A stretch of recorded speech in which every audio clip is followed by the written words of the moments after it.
Tensions between China and the Philippines have escalated as Manila has been urged by China to observe basic etiquette. John writes for us here on Flow News 24 that the Philippines Foreign Minister used expletives to demand China's vessels leave disputed waters, and that China has said it would like to drop megaphone diplomacy after the Southeast Asian nation's foreign minister used a expletive-laced tweet to demand China's vessels leave these areas. The comments by Teodoro Locsin, who's known for his occasional blunt remarks, to follow Manila's protests over what it called the illegal presence of hundreds of Chinese boats in Philippine exclusive economic zone. China, my friend, now politely, can I put it, let me see and get the out of here. You know the word that would have been used. Well, we can't say it on the radio, but it's pretty obvious that the Philippines Foreign Minister was quite prepared to say it to China.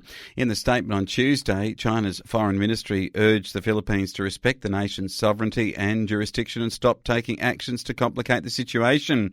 But that's not what the Philippines thinks about it. I mean, the Philippines are concerned about the fact that they see China's vessels in what the Philippine waters. These are things that the UN have already determined, and China has certainly been pushing the ante in the South China Sea. China says it claims almost the entire South China Sea, through which its US $3 trillion of shipborne trade passes each year.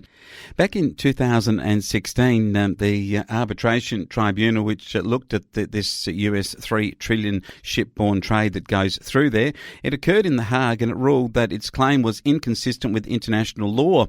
I won't plead the last provocation as an excuse for losing it, but if Wang Yi is following Twitter, then I'm sorry for hurting his feelings about this, Locsin said on Twitter in a veiled apology on Tuesday night. He referred this to the Chinese government's top diplomat. Duterte, who is the president of the Philippines, has reminded his officials that there is no room for cursing in the matter of diplomacy. Only the president can curse, his spokesman has said. Dearie me, it's one of those difficult situations. No humour, though, in it, in the sense that China certainly is claiming the whole of the South China Sea.